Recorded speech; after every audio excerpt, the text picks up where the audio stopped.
आज मैं आपके सामने रिस्क है तो इश्क है थीम पे एक कंपनी का नाम लूँगा। अब मैंने इस थीम का नाम इसलिए डिसाइड किया है कि हमारे पास कुछ ऐसी कंपनीज भी होती हैं जहाँ पे रिस्क की एपिटाइट अगर आपकी ज़्यादा हो तो आपको एक पोटेंशियल रिटर्न जो है वो भी अच्छी खासी ज़रूर मिलती है। उसी थीम पे मैंने एक कंपनी डिसाइड करी है, आंध्रा पेट्रोकेमिकल्स। ये हमारी company Andhra sugars plus Andhra की स्टेट गवर्नमेंट से मिलके एक कंपनी फॉर्म हुई थी और कंपनी का कोर बिजनेस है ऑक्सो अल्कोहल मैन्युफैक्चरिंग के अंदर। अब ये जो कोर केमिकल बिजनेस है कंपनी का, इसकी अगर मैं मार्केट शेयर की बात करूं तो कंपनी का आज से 2-3 साल पहले 2021 में अपना लीडरशिप पोजीशन थी इस केमिकल सेगमेंट के अंदर, क्योंकि ये इंडिया की सोल प्रोड्यूसर थी इस केमिकल के अंदर। और आफ्टर सम टाइम कंपनी के अंदर एक कंपटीशन जो आया है इस सेगमेंट के अंदर, वो आया हमारा मार्केट का दिग्गज प्लेयर बीपीसीएल। उन्होंने भी अपनी मैन्युफैक्चरिंग कैपेसिटी इस सेगमेंट के अंदर निकाल दी है, जिसकी वजह से कंपनी का जो मार्केट शेयर है ऑक्सो अल्कोहल मार्केट के अंदर वो अब अराउंड 25% हो चुका है। कुछ परसेंटेज का शेयर बीपीसीएल के पास है। और अभी भी इंडिया की अगर डोमेस्टिक डिमांड की मैं बात करूं तो अभी भी इस केमिकल को लेके इंपोर्ट्स होते हैं हमारे इंडिया में। तो आप ये सोचिए कि डिमांड सप्लाई की तो दिक्कत है नहीं इस सेगमेंट के अंदर, स्पेसिफिकली इस केमिकल को लेके। लेकिन प्रॉब्लम इस कंपनी में कहाँ आई कि इन्होंने लॉकडाउन के टाइम पे तो बहुत बढ़िया प्रॉफिटेबिलिटी दिखाई, जब चाइना के अंदर भी लॉकडाउन था और इंडिया में इंपोर्ट्स नहीं आ रहे थे। लेकिन आपने नोटिस किया होगा कि जैसे ही इंडिया ने अपने डोर्स खोले और केमिकल इंडिया से वापस इंडिया आना शुरू हो गए चाइना से, तो ऐसी कुछ सेगमेंट कंपनीज के अंदर प्राइस अरोजन हुआ उनके केमिकल सेगमेंट के अंदर। सेम केस हुआ हमारा आंध्रा पेट्रोकेमिकल्स के साथ कि उनके इस साल की जो प्रॉफिटेबिलिटी है वो बहुत ज़्यादा नेगेटिव परफॉर्मेंस की वजह से कंपनी के नेट प्रॉफिट बहुत तेज़ी से गिरते हुए दिखाई दिए। लेकिन यही एक टाइम होता है आपको एक रिस्की बेट लेने का, जहां पे आपको ये पता हो कि आप जो प्रोड्यूस कर रहे हैं ऑक्सो अल्कोहल, उसकी डिमांड इंडिया में कितनी है, सप्लायर कितने हैं। और अगर इस थीम पे अगर प्राइस रियलाइजेशन फिर से ठीक ठाक लेवल पे आ जाए तो मुझे लगता है कि कंपनी की प्रॉफिटेबिलिटी अच्छी खासी बढ़ जाएगी। और शेयर प्राइस जहां कंपनी की मार्केट कैप अराउंड 1200 करोड़ की थी, इस टाइम 500 करोड़ पे आ चुकी है। तो आप ये सोचिए कि कितनी ज़्यादा पिटाई हो चुकी है इस कंपनी के शेयर प्राइस पे। अगर मैं कंपनी की फाइनेंशियल पोजीशन की बात करूं तो कंपनी तकरीबन तकरीबन डेट फ्री है। कंपनी की बुक्स पे बहुत ज़्यादा कैश पड़ा हुआ है, जिससे मुझे एक सेफगार्ड पोजीशन दिखती है इस कंपनी के अंदर। और कंपनी ने पिछले साल ये अनाउंस किया है कि वो 400 करोड़ का जो कैपेक्स करेंगे, जो कि इकरा की रिपोर्ट से मुझे पता चला।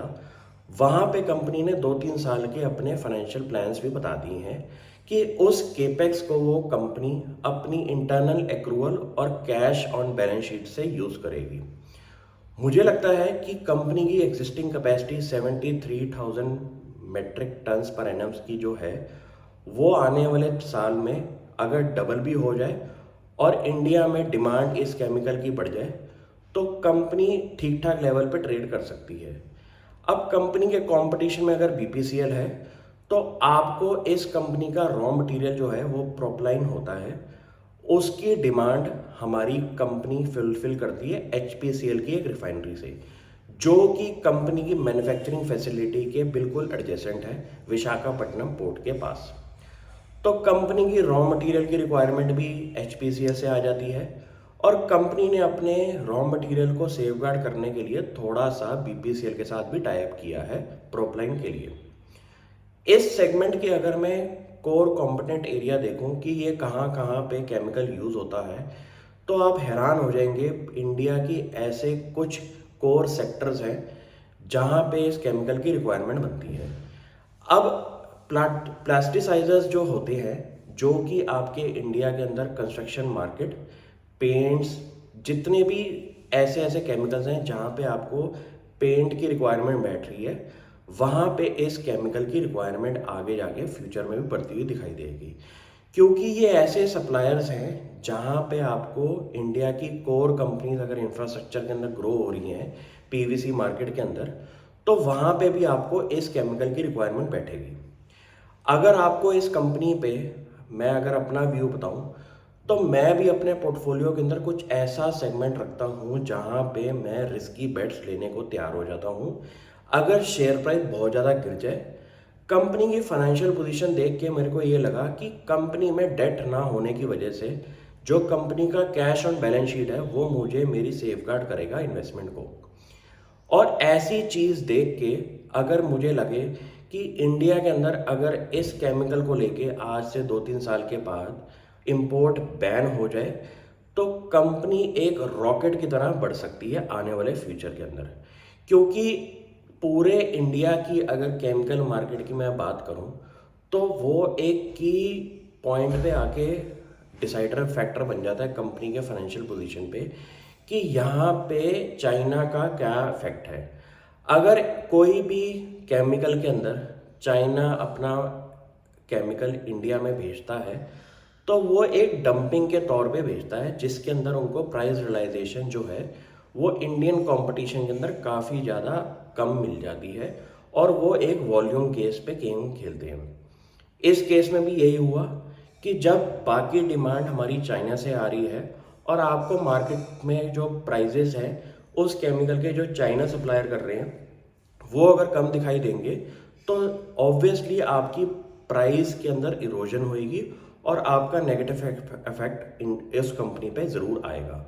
तो ऐसे फैक्टर्स की वजह से इस कंपनी में सबसे बड़ा रिस्क ही हमारा चाइना है। और अगर गवर्नमेंट ऑफ इंडिया इन पे इंपोर्ट बैन या इंपोर्ट ड्यूटी बहुत अच्छे लेवल की लगा दे, तो कंपनी के थोड़े से वैल्यूएशन पे भी इफेक्ट आएगा इसका पॉजिटिव मैनर में। मैं भी इस कंपनी को काफ़ी सालों से ट्रैक कर रहा हूँ, आप भी ट्रैक करें। Thank you.